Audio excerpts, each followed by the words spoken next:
Alléluia. Que Dieu soit béni, que Dieu soit magnifié, que Dieu soit exalté.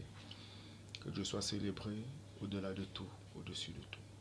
Alléluia. La Bible dit dans Éphésiens 6, le verset 12, que nous n'avons pas à combattre contre la chair et le sang, mais contre les principautés, les dominations, les esprits méchants dans les lieux célestes, les princes de ce monde des ténèbres. Alléluia. La Bible dit également dans 1 Jean 5, le verset 19, que nous savons que nous sommes de Dieu et que le monde entier est sous le pouvoir, sous la puissance du malin. Il y a quelque chose que nous devons comprendre maintenant, c'est que Dieu a des desseins parfaits pour chacun de nous. Jérémie 29, le verset 11, la Bible dit que je connais les desseins que j'ai formés pour vous. Ce sont des desseins de paix et non de malheur pour vous donner un avenir et une espérance. Parce que Dieu a ces desseins-là précis pour nous, l'ennemi en a de contraire, exactement opposé à cela. Tout ce que l'ennemi fait, c'est exactement pour accomplir un agenda précis. Et l'agenda précis, c'est de l'ennemi, c'est tout ce qui est contraire à la volonté de Dieu. Par exemple, Dieu dit qu'il nous a créés en Christ pour de bonnes œuvres afin que nous puissions les pratiquer. Maintenant, l'ennemi, lui, il va faire naître les gens dans le règne satanique justement pour accomplir des œuvres les plus dangereuses et les plus graves. Et une autre chose que nous devons comprendre maintenant, c'est que les stratégies sont développées de telle sorte que les hommes, avec le temps, les choses iront de plus en plus mal. Cette courte vidéo est pour dire ceci. Si nous ne nous réveillons pas, si nous ne prenons pas conscience de ce à quoi Dieu nous appelle, il est clair que dans les décennies qui vont arriver, les choses iront de pire en pire, de mal en mal. L'homme doit sortir de l'égocentrisme. L'homme doit sortir de l'orgueil, doit sortir de l'intérêt personnel. Et doit arrêter de viser un intérêt limité, mais vraiment développer une certaine vision. Observons ceci. Vous allez vous rendre compte que les jeunes, au fur et à mesure, sont en train tous de tomber sur des choses dangereuses pour leur destinée. De plus en plus, l'échec, les addictions, la pornographie, la prostitution, les égarements, l'homosexualité et tout ce qui va avec. Vous allez vous rendre compte que de plus en plus, ces choses arrivent. Et pourquoi elles arrivent? Parce qu'il y a un agenda derrière. Vous allez vous rendre compte que les parents, étrangement, sans être des frères, sans être des parentés, une famille avec une autre, semblent se comporter de la même manière. Ils poursuivent soit l'argent, soit c'est le foyer qui est dans les conflits, qui est dans la guerre, soit c'est un parent qui est affligé, soit c'est les familles monoparentales, soit c'est un ensemble de maladies qui affligent la famille au point où les enfants vivent et grandissent dans un contexte qui est délicat. Vous allez vous rendre compte également des violences conjugales, des violences dans les foyers. Vous allez vous rendre compte des divorces et tout. Tout cela, c'est un contexte et c'est une programmation depuis le royaume des ténèbres. Mais c'est une programmation qui ne vient pas à l'effet lorsqu'on la constate. C'est une programmation qui date. C'est une programmation qui date parce que Dieu nous fait comprendre que nous devons pouvoir préparer toutes choses. Quand il dit recommande-moi tes œuvres, je ferai réussir tes projets, beaucoup d'hommes ont entrepris beaucoup de choses et Dieu n'était pas dedans. Et tout ce dans quoi Dieu n'est pas est voué à l'échec, est voué à la condamnation.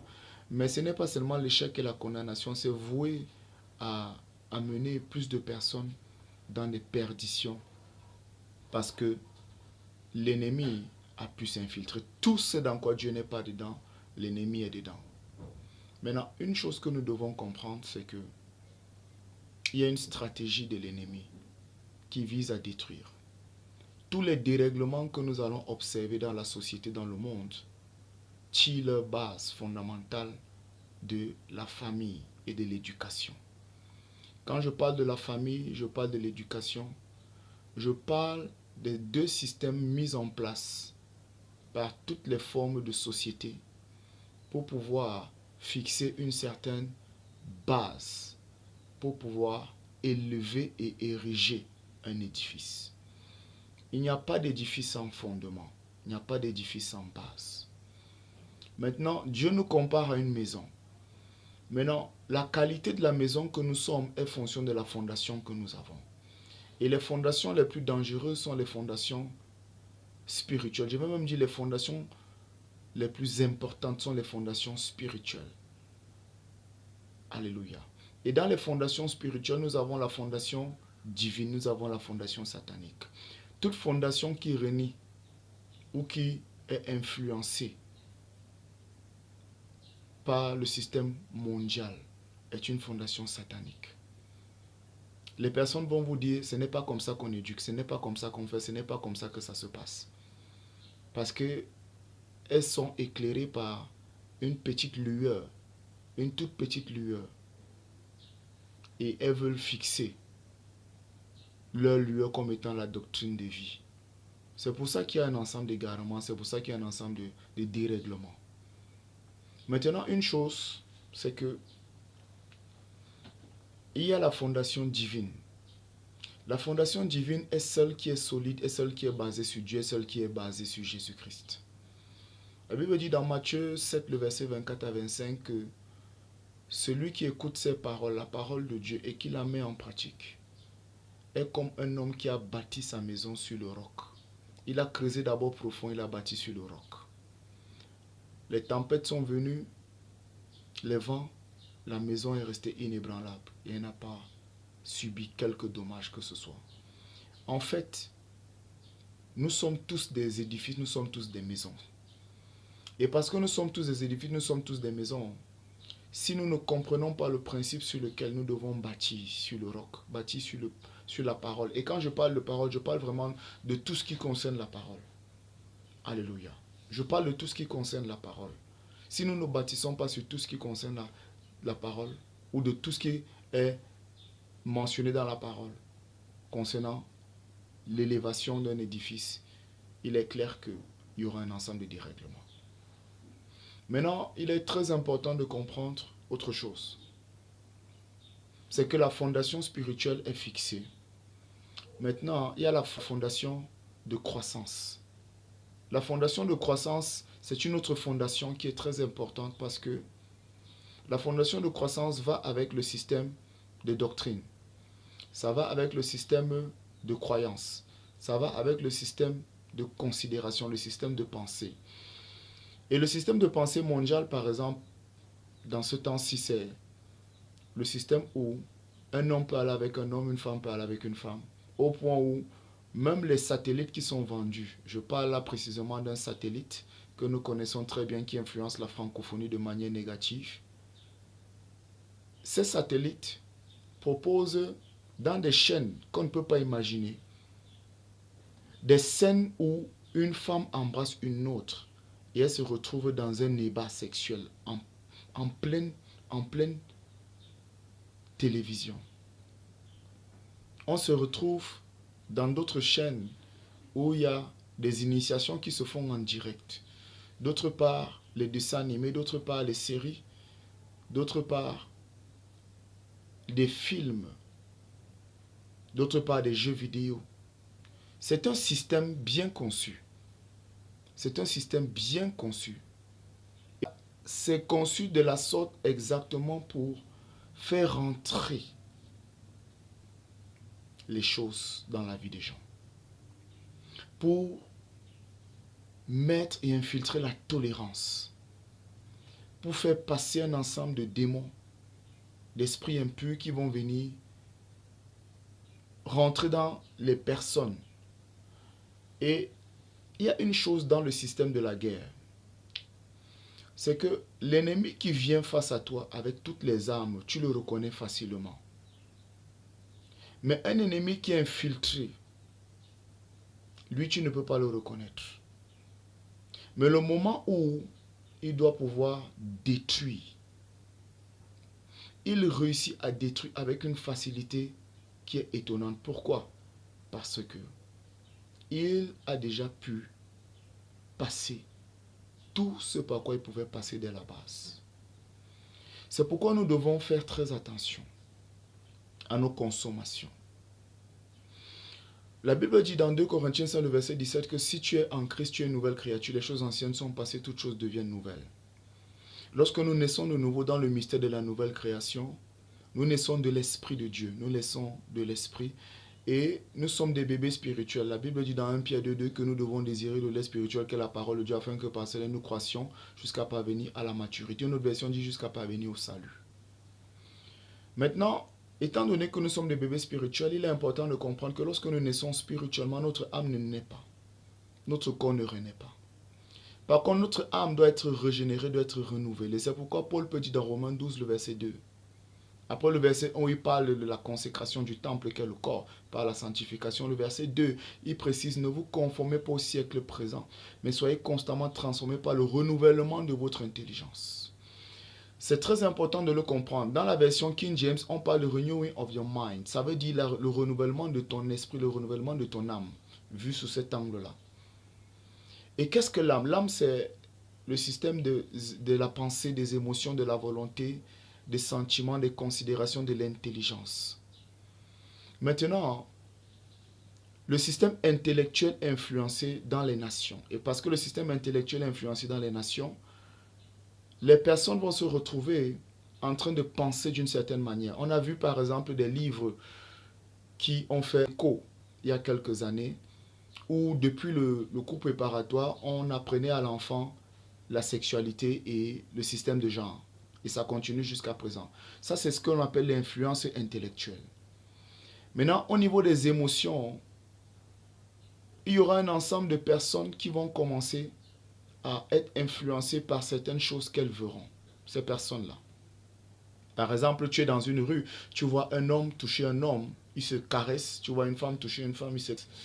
Et tu vois par exemple un jeune faire une publicité, comment il a vendu son hôtel, il a vendu un parent. Et voilà, il a des voitures, il a des biens, il a le dernier téléphone, il a les filles, il a les derniers whisky, il est dans une belle villa. Les émotions sont ainsi influencées, les pensées sont ainsi influencées. Et quand c'est influencé de la sorte, une partie de la société va dire non, ça c'est mauvais. Une autre partie de la société, et une grande partie, chose bizarre, c'est que elle va tolérer, elle va dire il faut comprendre. On ne comprend pas le mal, on traite le mal. Ça c'est aussi simple que ça. Et une fois que les émotions sont influencées, les pensées sont influencées, les pensées seront encore de plus en plus influencées par les consommations. Les consommations, nous consommons ce que nous voyons, nous consommons ce que nous entendons. Et ce que nous entendons, c'est l'écho, par exemple, le journal télévisé. Par exemple, tout ce que nous allons suivre comme rumeur, tout ce que nous allons écouter comme audio, même sur les réseaux sociaux, alertant et déclenchant un ensemble de croyances, de craintes, de peurs. Une fois, c'est comme ça que ça entre. Une fois que ça entre, ça ne fait que progresser au fur et à mesure. Là, ça ne se voit pas. Mais sur le long terme, un ensemble de considérations sont installées dans le système des gens. Et parce que c'est installé dans le système des gens, ils ne se rendront pas compte comment ils vont tomber plus tard. Ce sont des petites choses, mais qui sont des bombes. Ce sont des petites puces, mais qui, lorsqu'il y aura un appel depuis le royaume des ténèbres, ça va sonner dans la destinée des personnes, dans les familles, et il y aura un ensemble de dérèglements. C'est pourquoi il est important de ne jamais tolérer l'égarement, de ne jamais tolérer le mal, de ne jamais tolérer ce qui est contraire à la volonté de Dieu. Il ne faut pas tolérer ça. Il faut se lever contre ça. Parce que nous ne combattons pas contre la chair et le sang. Nous combattons contre un système bien pensé par ordre d'organisation depuis le monde entier jusqu'à la cellule familiale. Et une simple représentation, ici par exemple, comme j'ai parlé de la télévision, les choses que les gens vont regarder à la télévision, sur les différents médias sociaux, les tolérances à toutes sortes de choses qui n'ont ni tête ni queue. Ça ouvre la porte de plus en plus. Ce que je dis ici est très profond. Et beaucoup pourront prendre ça à la légère. Mais c'est très dangereux, il ne faut pas prendre ça à la légère. Alors, maintenant, qu'est-ce qu'il faut donc faire pour pouvoir pallier à tout ça? La première des choses qu'il faut faire, c'est de revenir à Dieu. La deuxième des choses qu'il faut faire, c'est de revoir son chemin. La troisième des choses qu'il faut faire, c'est de ne pas tolérer toutes sortes et toutes formes d'égarement. La quatrième des choses qu'il faut faire, c'est de corriger chaque chose que nous allons remarquer. Par exemple, au niveau de la famille, au niveau des enfants, au niveau de ceux que nous avons capacité d'influencer. C'est de pouvoir corriger, de traiter ça avec la dernière énergie. Parce que ce que tu ne vas pas corriger, tu vas toi-même commencer à le faire demain. Ce que tu ne vas pas enlever, tu vas consommer. C'est aussi simple que ça. Ce que tu ne vas pas détruire, va te détruire demain. Ce que tu ne vas pas stopper, va te stopper demain. Donc, il faut s'élever. Mais tout en sachant que il faut avoir une vision. Là, je parle maintenant du cinquième point. Il faut développer une vision, la vision divine. La Bible dit dans Joël chapitre 2 que vos fils auront des visions. La vision, ce n'est pas s'endormir et voir quelque chose et rêver, non. La vision, ça c'est une partie de la vision. C'est une partie de la vision. Il y a la vision, ici c'est la mission, l'appel et l'agenda de Dieu que chacun de nous doit pouvoir contribuer à son niveau à accomplir. C'est très important de le reconnaître. Développer une vision et ensuite travailler dans l'ordre de cette vision. Dieu a mis en chaque enfant de Dieu un potentiel extraordinaire qui, lorsque nous répondons à ce potentiel, pas de manière égocentrique, pas de manière personnelle, pas de manière orgueilleuse, mais vraiment dans le plan de Dieu, on se rendra compte que une église, par exemple en Chine, on se rendra compte qu'une église à Dubaï, on se rendra compte qu'une église au Cameroun, une église dans les autres nations africaines, on se rendra facilement compte que c'est comme s'il y a une coalition, c'est comme s'il y a une entente. Pourtant, ces personnes ne changent pas. Il y a une entente dans la façon de penser. Il y a une entente dans la façon de faire, dans la façon d'être. Pourquoi? Parce que l'esprit qui est derrière soutient la vision. Dieu a des desseins parfaits pour l'éducation. En termes de la politique, Dieu a des desseins parfaits. En termes de finances, Dieu a des desseins parfaits. En termes de l'économie, il a des desseins parfaits. Dans le sport, il a des desseins parfaits. Dans la santé, il a des desseins parfaits. Pour la famille, il a des desseins parfaits. Et tout ce qui doit être fait dans la société, dans le monde, afin que l'Église soit la tête et non la queue, afin que l'Église soit en haut et ne soit pas en bas, afin que la montagne de la maison de l'Éternel soit au-dessus de toutes les montagnes et de toutes les collines. La famille est la base. Et la famille, c'est d'abord deux personnes, l'homme et la femme. Et ensuite, vient maintenant la progéniture. La famille, la base de la famille est importante. Donc, s'il vous plaît, revoyons notre système de considération dans les familles. Revoyons notre système de travail dans les familles. Revoyons notre système d'éducation dans les familles. Revoyons tout. Il est important de s'aligner exactement avec la volonté parfaite de Dieu. Il est important de s'aligner exactement avec les desseins de Dieu. Il est important de rester ferme là-dessus. Et le septième point, c'est vraiment de dépendre du Saint-Esprit dans la prière. Parce que nous pouvons influencer, changer les choses par la prière, mais c'est important de dépendre du Saint-Esprit. La vision contient en elle tout le processus d'action. Parce qu'une action sans vision est un échec futur. Mais toute action dans la vision de Dieu est déjà le succès. Donc, revoyons tous ces points. Que Dieu nous bénisse, que Dieu nous garde, que Dieu nous fasse du bien. Qu'il donne à chacun de le comprendre, qu'il donne à chacun de pouvoir saisir ceci et de pouvoir passer à l'action à son niveau. Que Dieu vous fasse du bien au nom puissant de Jésus-Christ. Amen. Merci Jésus.